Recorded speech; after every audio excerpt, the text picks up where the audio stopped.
নমস্কাৰ সম্পৰ্কাতে আকৌ নতুন ভিডিঅ'লৈ আপোনালোক সকলোকে স্বাগতম জনাইছো। আজি আমি আলোচনা কৰোঁ আহক সাধাৰণ জ্ঞানৰ কেইটামান গুৰুত্বপূৰ্ণ প্ৰশ্নৰ বিষয়ে। প্ৰথম প্ৰশ্ন, সকলোতকৈ উজ্জ্বল গ্ৰহ কোনটো? অপচন কেইটা হৈছে শুক্ৰ, শনি, মংগল, বুধ। শুদ্ধ উত্তৰ হৈছে সকলোতকৈ উজ্জ্বল গ্ৰহটোৰ নাম হৈছে শুক্ৰ। অপচন এ হৈছে শুদ্ধ উত্তৰ। তাৰে পিছৰ প্ৰশ্ন, চকুৰ বাবে উপযোগী ফল কোনটো? জাম, আম, কল, সুমথিৰা। শুদ্ধ উত্তৰ হৈছে চকুৰ বাবে উপযোগী ফলটো হৈছে সুমথিৰা। তাৰে পিছৰ প্ৰশ্ন, বিশ্বৰ কোনখন দেশত প্ৰথমে 5G সেৱা আৰম্ভ হৈছিল? দক্ষিণ কোৰিয়া, চীন, জাপান, আমেৰিকা। শুদ্ধ উত্তৰ হৈছে অপচন এ, দক্ষিণ কোৰিয়া দেশত পোনপ্ৰথমে 5G সেৱা আৰম্ভ হৈছিল। তাৰে পিছৰ প্ৰশ্ন, ভাৰতৰ সকলোতকৈ পবিত্ৰ নদী বুলি কোনটো নদীক কোৱা হয়? গংগা, যমুনা, সৰস্বতী, গোদাবৰী। শুদ্ধ উত্তৰ হৈছে ভাৰতৰ সকলোতকৈ পবিত্ৰ নদী বুলি গংগা নদীক কোৱা হয়। তাৰে পিছৰ প্ৰশ্ন সুধিছে, কোনটো জীৱই মুখেৰে মাতিব নোৱাৰে? জিৰাফ, উট, হাতী, গৰু। শুদ্ধ উত্তৰটো হৈছে জিৰাফে মুখেৰে মাতিব নোৱাৰে। অপচন এ হৈছে শুদ্ধ উত্তৰ। নেক্সট কুৱেশ্যন, পোনপ্ৰথমে ৰকেটৰ প্ৰয়োগ কোনগৰাকী ৰজাই বা কোনে কৰিছিল? অপচন কেইটা হৈছে টিপু চুলতান, ৰাজিয়া চুলতান, বাহাদুৰ শ্বাহ, মীৰ কাছিম। শুদ্ধ উত্তৰ হৈছে পোনপ্ৰথমে ৰকেটৰ প্ৰয়োগ কৰিছিলে টিপু চুলতান নামৰ ৰজাগৰাকীয়ে। তাৰে পিছৰ প্ৰশ্ন, ভাৰতৰ লগতে বাঘ কোনখন দেশৰ ৰাষ্ট্ৰীয় পশু? অপচন কেইটা হৈছে বাংলাদেশ, চীন, নেপাল, থাইলেণ্ড। শুদ্ধ উত্তৰ হৈছে ভাৰতৰ লগতে বাঘ ৰাষ্ট্ৰীয় পশু হৈছে বাংলাদেশ দেশৰ। অপচন এ হৈছে শুদ্ধ উত্তৰ। তাৰে পিছৰ প্ৰশ্ন, পঞ্চনদীৰ ভূমি বুলি কোনখন ৰাজ্যক কোৱা হয়? পাঞ্জাৱ, মধ্যপ্ৰদেশ, গুজৰাট, উৰিষ্যা। শুদ্ধ উত্তৰ হৈছে পঞ্চনদীৰ ভূমি বুলি পাঞ্জাৱ ৰাজ্যখনক কোৱা হয়। তাৰে পিছৰ প্ৰশ্ন,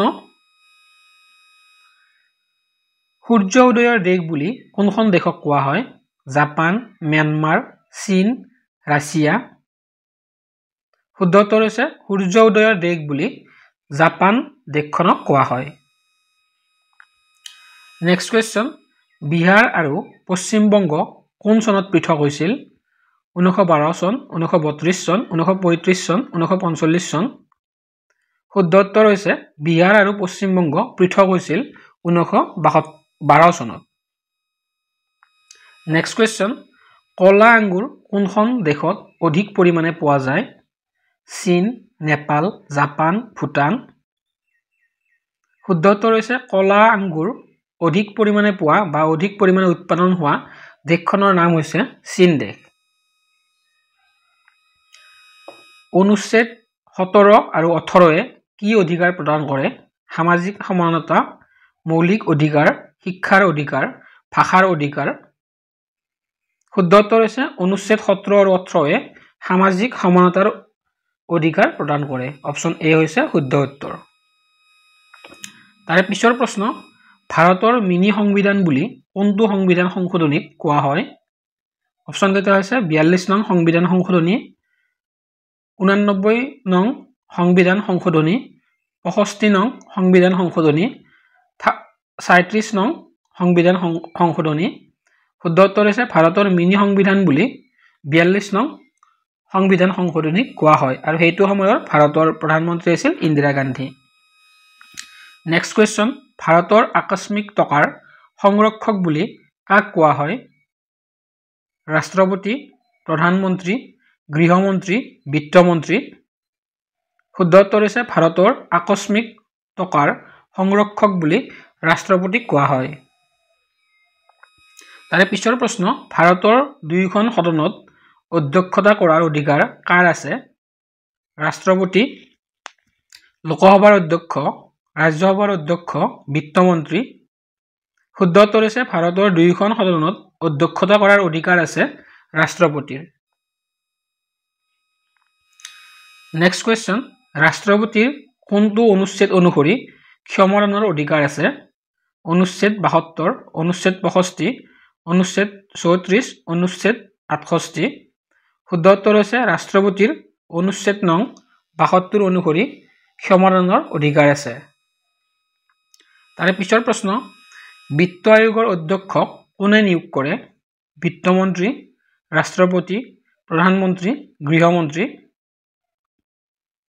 শুদ্ধ উত্তৰ হৈছে বিত্ত আয়োগৰ অধ্যক্ষক নিয়োগ কৰে ৰাষ্ট্ৰপতিয়ে অপচন বি হৈছে শুদ্ধ উত্তৰ তাৰে পিছৰ প্ৰশ্ন বৰ্তমান ভাৰতীয় সংবিধানত মৌলিক অধিকাৰ কিমানটা আছে 7টা 6টা 10টা 5টা শুদ্ধ উত্তৰ হৈছে বৰ্তমান ভাৰতীয় সংবিধানত মৌলিক অধিকাৰৰ সংখ্যা হৈছে 6টা যেতিয়া সংবিধানখন বনোৱা হৈছিল সেই সময়ত মৌলিক অধিকাৰৰ সংখ্যা আছিল 7টা কিন্তু বৰ্তমান হৈছে 6টা নেক্সট কোৱেশ্চন হিকাত নৃত্য কোনখন ৰাজ্যৰ লগত জড়িত গুজৰাট জম্মু আৰু কাশ্মীৰ মধ্যপ্ৰদেশ গোৱা শুদ্ধ উত্তৰ হৈছে হিকাত নৃত্য জম্মু আৰু কাশ্মীৰ ৰাজ্যত অনুষ্ঠিত কৰা হয় অপচন বি হৈছে শুদ্ধ উত্তৰ নেক্সট কোৱেশ্চন লগতে আজিৰ ভিডিঅ'টোৰ শেষৰটো কোৱেশ্চন ভাগৱতম লোকনৃত্য কোনখন ৰাজ্যৰ লগত জড়িত অন্ধ্ৰপ্ৰদেশ মধ্যপ্ৰদেশ গুজৰাট মহাৰাষ্ট্ৰ